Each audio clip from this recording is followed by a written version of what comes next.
अस्सलामुअलैकुम फ्रेंड्स, उम्मीद करता हूँ आप सब लोग खैरियत से होंगे।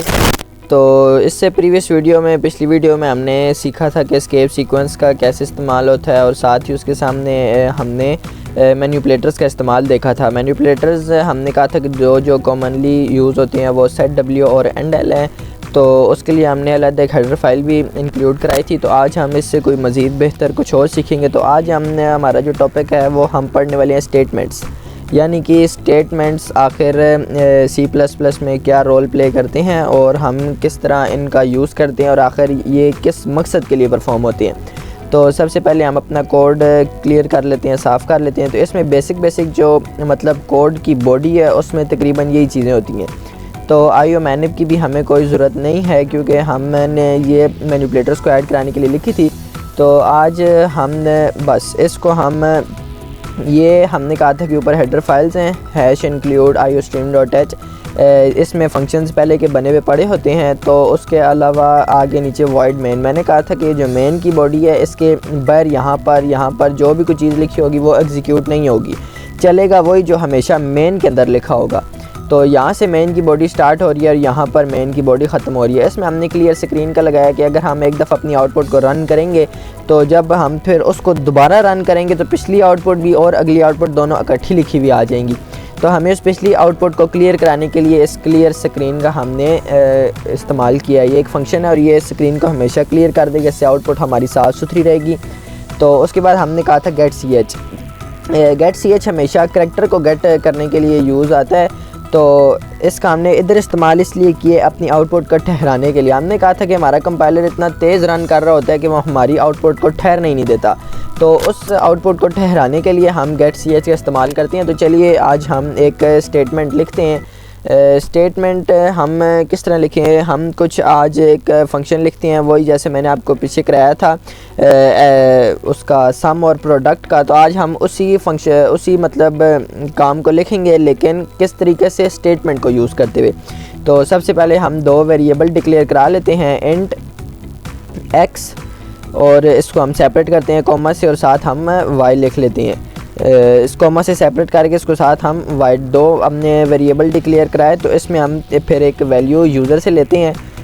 सी आउट मैंने आपको बताया था कि कंसोल, ये जो ब्लैक सी स्क्रीन हमें नज़र आती है इसको हम कंसोल कहते हैं और इस पर आउटपुट कराने के लिए हमने सी आउट का फंक्शन इस्तेमाल करते हैं।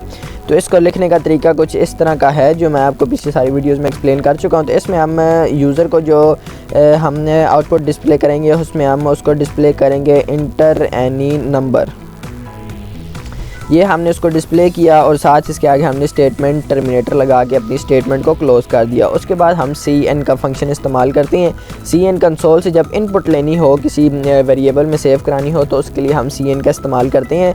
उसके बाद हमने किस में पहली आउटपुट से उसको नंबर किस में सेव कराना है, x में, और साथ फिर दोबारा किस में सेव कराना है, y में। तो इस तरह कुछ हम यूज़र से दो इंटर नंबर ले लेंगे। तो इसको अगर हम अब दोबारा अगर रन करें तो ये रन हो गया और ये हमारे सामने इस तरह आ गया इंटर एनी नंबर। तो हमने इसको अब नंबर एंटर किया, एक 4 एंटर कर दिया और एक 8 एंटर कर दिया। उसके बाद ये जो पॉइंटर ब्लिंक कर रही है, हमसे कोई करैक्टर मांग रहा है। इसके आगे हमने कोई भी फंक्शन नहीं लिखा है, इसके आगे जो फंक्शन लगा हुआ है वो गेट सी एच का फंक्शन लगा हुआ है। ये उसकी वजह से इसने आउटपुट को ठहराया है। जैसे ही हम कीबोर्ड से कोई भी करैक्टर इसमें एंटर करें तो ये हमारे पास जैसे कि हमने एंटर किया और एंटर कर दिया। अब ये जो नीचे पॉइंटर ब्लिंक कर रहा है ना, ये किस लिए ब्लिंक कर रहा है, ये नीचे गेट सी एच की वजह से उसने हमारी इस आउटपुट को ठहराया हुआ है। जैसे ही हम कीबोर्ड से कोई भी एक करैक्टर एंटर कर दे तो ये हमें वापस अपने प्रोग्राम की तरफ ले आता है। तो हमने अब दो नंबर ले के अपने इंटीजर टाइप डब्बों में सेव करा दिए हैं। तो अगर हम अब आगे स्टेटमेंट का इस्तेमाल करते हैं कि इफ़ का, अच्छा स्टेटमेंट्स का क्या मतलब होता है। स्टेटमेंट कहते हैं जो कि प्रोग्राम को मतलब सॉल्व करने में मदद करें। जैसे कि हो गया स्टेटमेंट, जो कॉमन तरीके पे स्टेटमेंट ये कहा जाता है कि स्टेटमेंट एक कहते हैं कि मतलब एक ये क्या है, कोई बात है एक जो अगर वो सही हुई तो ये बात चलेगी वरना नहीं चलेगी। तो हम इसमें स्टेटमेंट का इस्तेमाल करने वाले हैं। सबसे पहले अच्छा कॉमन टाइप की जो स्टेटमेंट है वो 4 तरह की स्टेटमेंट है, if statement, if else statement, else if statement और स्विच स्टेटमेंट। ठीक हो गया। तो ये कुछ 4 तरह की स्टेटमेंट है और इसमें आखिर में एक और भी स्टेटमेंट है जिसको हम कहते हैं कि नेस्टेड स्टेटमेंट। नेस्टेड स्टेटमेंट क्या होती है कि एक स्टेटमेंट के अंदर दूसरी स्टेटमेंट को भी ऐड कराना, तो इसको हम कहते हैं नेस्टेड स्टेटमेंट। तो सबसे पहले आज हम इफ़ स्टेटमेंट शुरू से करते हैं।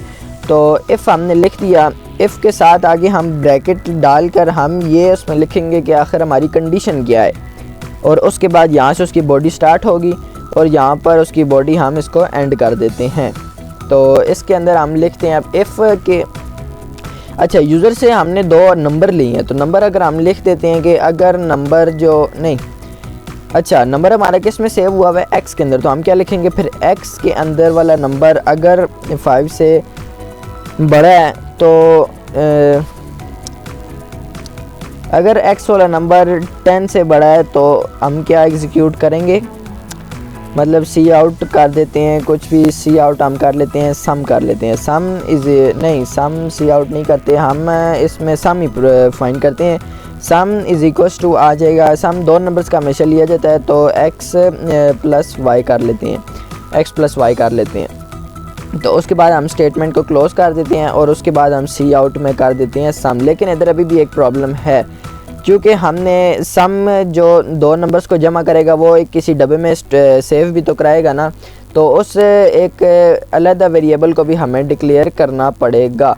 तो हम इसको कॉमा सेपरेट करके एक सम नाम का डब्बा भी डिक्लेयर कर देते हैं। उसके बाद हमारे पास ये कोई भी इंशाल्लाह कोई मसला नहीं करेगा।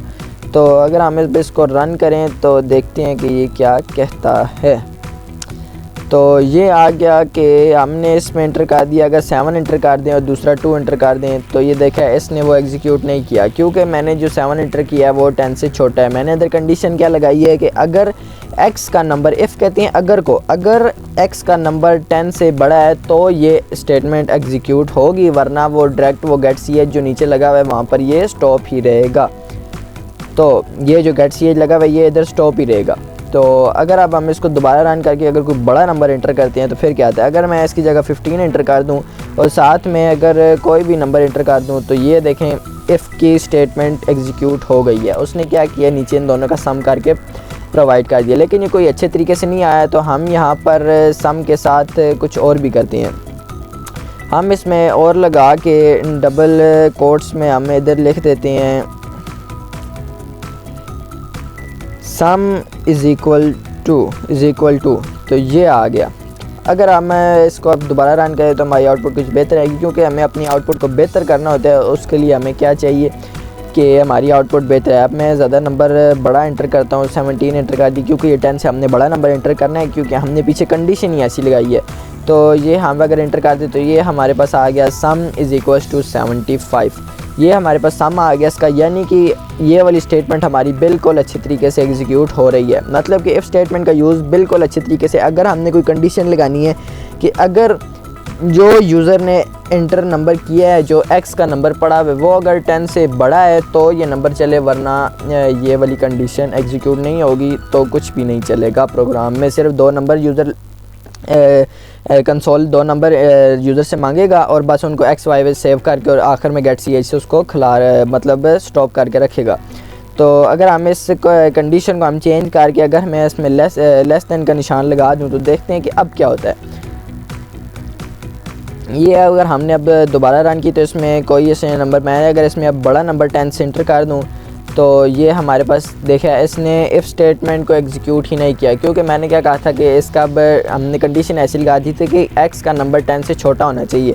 तो अगर हम इसकी जगह 5 इंटर कर दें और 2 इंटर कर दें तो ये एग्जीक्यूट होकर हमारे पास सम इज़ इक्वल टू 7 आ गया, क्योंकि ये हमारे पास 5 जो x का नंबर जो पहले वैल्यू हमने कहाँ पर सेव कराई है CN(x) में, तो ये क्या है 10 से छोटा नंबर है। 5 जो मैंने इंटर किया था वो x में सेव हुआ था और x की कंडीशन क्या थी कि ये 10 से छोटा होना चाहिए। तो 5 x के अंदर पड़ा हुआ है तो वो चेक करेगा कि 5 क्या 10 से छोटा है, तो फिर उसको एग्जीक्यूट करेगा। अदरवाइज़ अगर 10 से कोई बड़ा नंबर आया तो ये एग्जीक्यूट नहीं होगा। तो इफ़ स्टेटमेंट तो हमें बखूबी, मैं उम्मीद करता हूँ आप लोगों को समझ आ गई होगी। तो इससे आगे हम नेक्स्ट जो स्टेटमेंट करेंगे वो हम करेंगे इफ़ एल्स का यूज़ करेंगे। तो मैंने आपको बताया कि 4 तरह की स्टेटमेंट्स होती हैं, इफ़ एल्स और एल्स इफ़ और साथ में स्विच स्टेटमेंट। और अगर हमें इन 2-3 स्टेटमेंट्स को कंबाइन करके लिखना हो तो उसके लिए हम इस्तेमाल करते हैं नेस्टेड स्टेटमेंट। तो इसके बाद और भी काफ़ी सारी चीज़ें हैं जैसे कि लूप्स आ जाते हैं आगे, उनको भी स्टडी करना बहुत इंपॉर्टेंट है, क्योंकि प्रोग्रामर के तौर पे प्रोग्रामर को हर चीज़ बिल्कुल एक पानी की तरह उसको याद होनी चाहिए। तो चलिए आज की वीडियो ख़त्म हुई। नेक्स्ट वीडियो में इंशाल्लाह हम सीखेंगे कि हमने किस तरह इफ़ एल्स का इस्तेमाल करना है, और उससे नेक्स्ट वीडियो में एल्स इफ और इस तरह हम आगे फिर स्विच स्टेटमेंट और नेस्टेड स्टेटमेंट का भी यूज़ करना सीखेंगे। तो मिलते हैं इंशाल्लाह नेक्स्ट वीडियो में, तब तक के लिए अल्लाह हाफिज़।